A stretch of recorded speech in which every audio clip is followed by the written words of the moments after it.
This video is brought to you by ExpressVPN.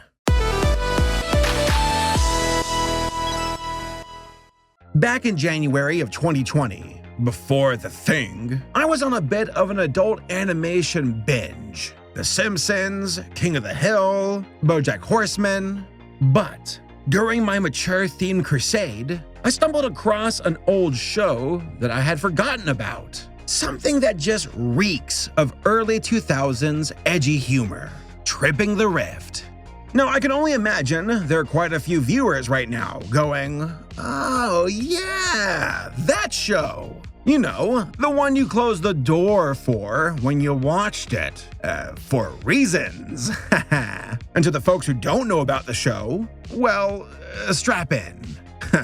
It's gonna be a weird one. Oh no, Toad's been a bad boy. Now, despite how popular computer animation is on the big screen, and also as cartoons for general audiences, it's not too common when it comes to adult animated shows. Admittedly, there is a handful, such as Game Over, Xavier, Renegade Angel, Father of the Pride, but truth be told, none of them really stuck out. When it comes to adult computer animation, there was never a Simpsons for it. Personally, I think the 2020s will change that, as streaming sites seem to be a bit more open-minded, experimenting with content. Love, Death, and Robots, for example, was a step in the right direction, and was a cool way to showcase the possibilities of short-form adult CGI animation. But what about Tripping the Rift? Is there actually any merit to it? Does it hold up after all of these years? Is it secretly a champion of the coveted adult animated CGI genre? Juries are impressionable, and I can be very, very persuasive. Let's find out. So, who are the people behind Tripping the Rift? Well, the original idea was created back in 1998 by Chris Moeller and Chuck Austin. Chris used to be a storyboard artist for The Simpsons and King of the Hill, while Chuck is a comic book writer and artist. The two of them, and a small team, created a short pilot in 1998 called Love and Darth, and uploaded it to the internet. It's like old school stuff. Needless to say, the sexual tone of the series was established right off the bat. Hey, Mr. Clown. I know better ways for you to occupy your time.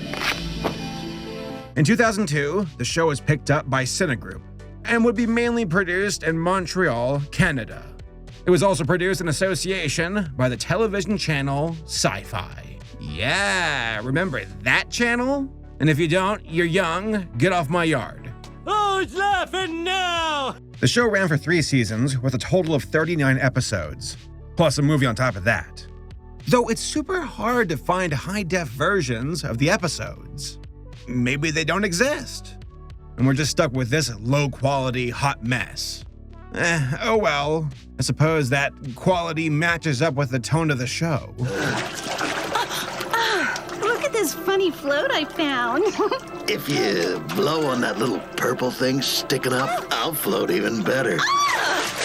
So, what's the series about? Well, it's about a bunch of space outlaws running around the border of 2 galactic empires, the Confederation and the Dark Clown's Empire. One is like a play on the Federation from Star Trek, while the other is satirizing the Empire from Star Wars. We follow our rowdy crew that is led by Captain Chode. Yes, that's his actual name. There's also 6 of 9, there's Gus the Robot, and a handful of other wacky crewmates. From episode to episode, they find themselves in over their heads with crazy situations, such as finding out if there actually was a god who made the universe, or the crew trying to rig a beauty contest so they can win the ultimate prize. The overall tone of the show is very sexual, like a lot of sex jokes. No, the show has the occasional funny moment or situation, but in my opinion, it's definitely not the norm. I actually wrote down a few moments from the show that stood out to me.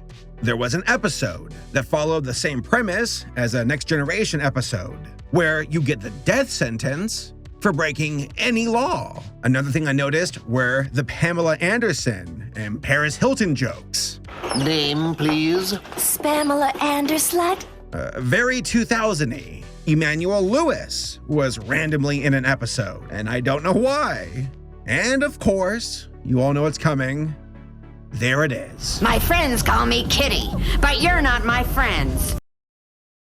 So, what are my overall thoughts about Tripping the Rift? Well, to tell you the truth, I don't have much to say. I feel like I can boil it down to a certain few points. Let's start with the setting. It's a sci-fi world of satire. Star Wars, Star Trek, Battlestar Galactica. Lots and lots and lots of satire. But not really much outside of that. Like, to me, Futurama does an excellent job goofing on popular sci-fi properties. But it's so much more than a parody. It has a ton of original substance to work with, and takes full advantage of its sci-fi setting. For Tripping the Rift, not so much. Now, I'll admit that the show occasionally uses the sci-fi setting to have some fun, but it typically leads to stories, situations that come across as creatively shallow. Instead, episodes rely mostly on tropes, satire, and current events from the early 2000s. Whoa, she's bouncing around like Paris Hilton on that damn video. The characters aren't that great or endearing either. They're mostly one note when it comes to their traits and personalities. The captain is a dirty sex fiend. Six is smart, but she's mostly used for sexual purposes. Gus has the big gay, and the show will never let you forget it. Why do you all sound so gay? What are you talking about? We've all been programmed with the exact same voice pattern as you. Oh, early 2000s.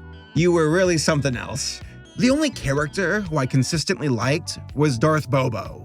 He's so unapologetically evil and comes across as a Sith Lord with a twisted sense of humor. It's one of the very few times the show used satire effectively and did something original with it. The dialogue is pretty basic too.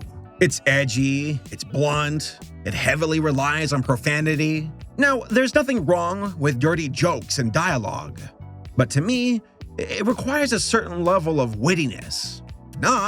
Just comes across as poo-poo sex jokes, and that's kind of boring. Now, there's the occasional one-liner that gets a smile out of me, but they're few and far between. The voice acting was decent. You had the talent of Stephen Root, Maurice LaMarche, and Carmen Electra. Yeah, if there was any doubt that this show was made in the early 2000s, well, there you go. Man, that was such a weird era for television. And now it's dead, rip. But at the end of the day, the main talking point about Tripping the Rift is the animation. It's interesting. The team making the show was obviously competent and did a good job, all things considered. Computer animation was a relatively new medium around the late 90s and early 2000s. And Tripping the Rift, to its credit, took that medium and did something different. An adult computer animated show? Oh my god, that's so cool! Too bad the stories and characters sucked. Some more than others, if you know what I mean. First time, shame on you. Second time, shame on me. Now, I'm not crazy about some of the character designs, such as the captain or his nephew, but I gotta remind myself that Tripping the Rift was a show, and you're not going to get cinematic levels of quality with it. To me, you gotta grade it on a curve, and in that regard, it's okay. The movement, the textures, the designs, when taking into consideration the era that it was made, it's decent. Though on a visual level, I much more prefer Reboot or Jimmy Neutron, as far as improving it goes. I would personally back away from relying so heavily on tropes and current events. Now, you can have fun with satire, but try to include something original of your own. I would also overhaul some of the characters and what they're about. Like, it's okay for them to have simple personality traits. But to me, as a cast, I don't think they work that well off of each other. The captain, for example, is overly aggressive to the point of being off-putting. I would tone that back a bit and try to give him some more endearing qualities. That, or go full-on Always Sunny. and make everyone awful, and make them pay the price in each episode for their transgressions. You kind of get that, but not enough to where it works. So take that throttle and floor it. But whatever, those are just my opinions. Overall, I find Tripping the Rift to be a show that's pretty outdated and doesn't have much substance to offer. Like I said before, it reeks of edgy, early 2000s humor, stuff that's more shocking, if anything.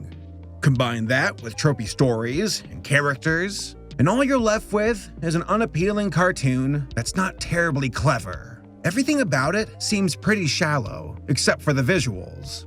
Now, I wouldn't say that those are necessarily amazing, but at least they took a whack at something that was relatively uncharted territory at the time. But all in all, I wouldn't recommend the show. It's missing that certain something that brings it to life and makes it truly worthwhile. Its mature rating mostly comes from dumb sex jokes and immature humor, and doesn't really do much outside of that. Just because it's rated for adults doesn't necessarily mean it's smart enough for them. King of the Hill has endearing, well-written characters who get into compromising situations. Rick and Morty has a setting with infinite possibilities and takes full advantage of that.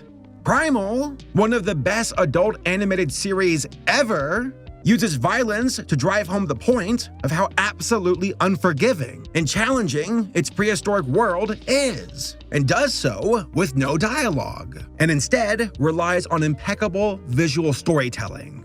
Tripping the Rift, well, it has tropes and satire. Oh, and also clown titties. So, at least it has that. So, a big shout out to this video sponsor, ExpressVPN.